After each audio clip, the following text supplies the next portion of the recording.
நிலைகள்.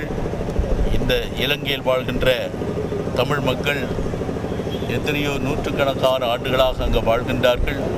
அவர்களை நாட்டு உரிமை கொடுப்பதற்கு கூட தயங்குகின்றவர்களாக, நேர்மைக்காக சுதந்திரத்திற்காக போராடுகின்றவர்களை அல்லது தன்னுடைய கருத்துக்களை சொல்லுகின்றவர்களை போராளிகள் என்றும் தீவிரவாதிகள் என்றும் பயங்கரவாதிகள் என்றும் கொடுமைப்படுத்துகின்ற நிலைகள் மாற வேண்டும் என்ற அடிப்படையான கண்ணோட்டத்தோடு அவர்களுக்கு சம உரிமை கொடுக்கின்ற நாடாக அது அமைய சூழ்ந்திருக்கின்றவர்கள் துணை புரிய வேண்டும் என்று மனித உரிமையை கேட்கின்ற உலக நாடுகள் அவர்களுக்கு கொடுக்கின்ற சலுகைகளை கூட நிறுத்தி விடுவதாக அச்சம்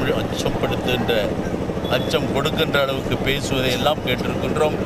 அண்டை நாடாக இருக்கின்ற நாமும் பிறரால் ஒருவேளை பழி சுமத்தப்படுகின்ற அளவுக்கு அவர்களுக்கு துணை போகாமல் இருக்கின்ற நிலையை கண்டிக்கின்றவர்களாக இந்த அறைகூவல் பேரணியை நடத்துவதோடு இதனால் இந்த நாட்டில் உள்ள தலைவர்கள் அதிகாரிகள் உடனடியாக தேவையான செயல்பாடுகளில் ஈடுபட்டு இந்த மக்கள் உண்மையான நிரந்தரமான விடுதலையை பெற வேண்டும் என்ற கண்ணோட்டத்தோடு இந்த பேரணி, இந்த கண்டன கூட்டத்தை நடத்துகின்றோம்.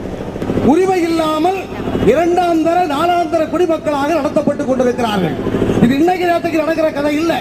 செய்த போது அந்த ஒரு ஆண்டுல மட்டும் ஏறக்குறைய 3000 பேர் கொல்லப்பட்டார்கள்.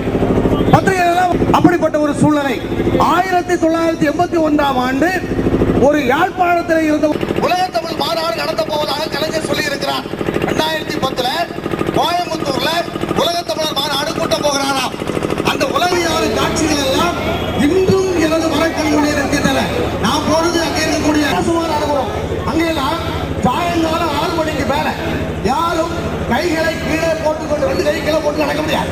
2 கை மேல தூக்கிட்டு சினிமாக்கள் காட்டுவாங்க இல்லையா, துப்பாக்கி 2 கை